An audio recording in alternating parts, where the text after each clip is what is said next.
Hello everyone and welcome back to another video where today we'll be doing an update video on my Gengar deck. Seeing how well the previous video is done, it's like 140 views. That's insane for my channel.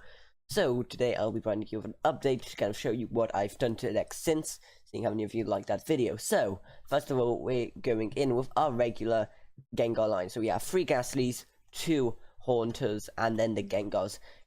These are probably some of my favorite cards from Crimson Invasion, simply because of their Ignoring Curse ability, which, if you don't know, basically means that whenever your opponent attaches an energy to another Pokemon from their hand, you do 20 damage to that Pokemon. Plus, they also do 70 damage, and they also confuse their enemies. So, these are really, really good cards.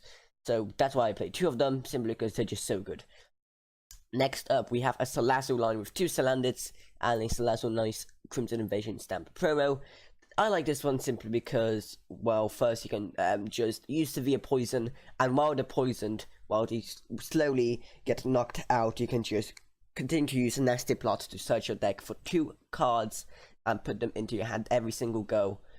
Simply because you don't have to attack its poison, it just stays on, so unless they use like a big Melisande or something like that, you can just keep on getting more cards that you need into your hand, which is really, really useful. Next up, we have a 2 Noibat and a Northern.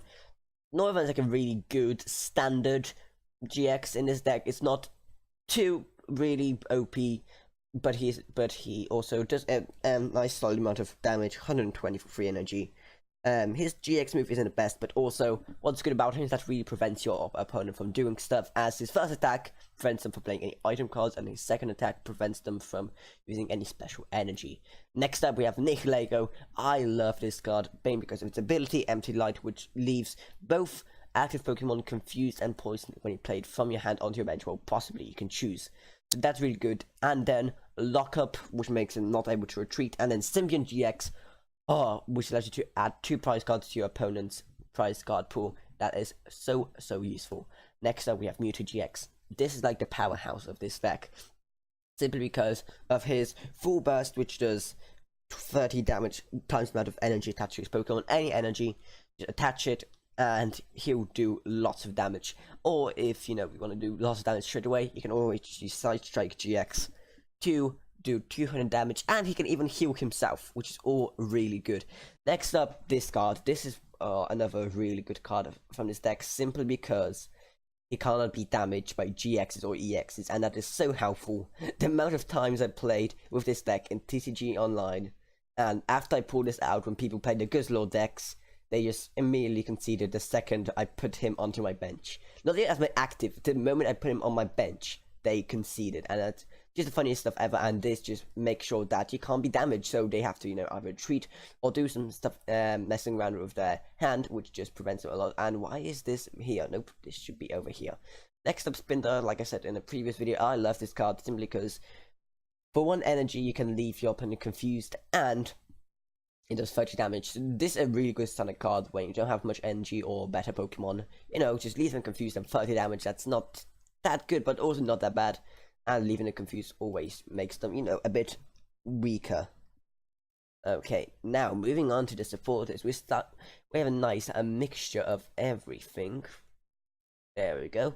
So first of all, we have a Giovanni Scheme, we have a Elusimin, we have a Lily, we have 2 House, a Misty Determination, and Olivia to get that Nihilego and that Northern and that Mewtwo going. We have a Gladion to maybe, you know, check out what your prize cards, Mars, and then a Guzma to further, you know, mess with your opponent, switch some Pokemon around.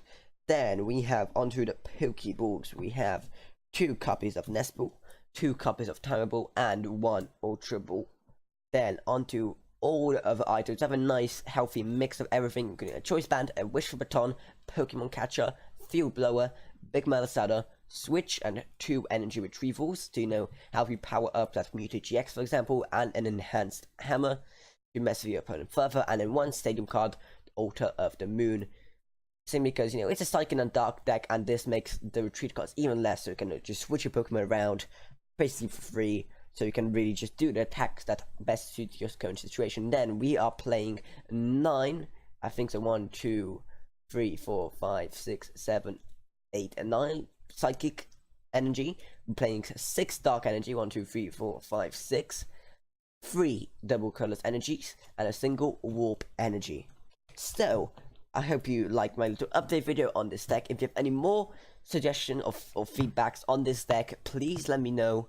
I would love to improve this deck even further, and be free to try it out, for example, in the PTCGO or in real life if you have these cards. But anyway, I hope you enjoyed this video. If you did, remember to subscribe, like, whatever, and I'll see you all in whatever I make next. Goodbye, everyone. Goodbye.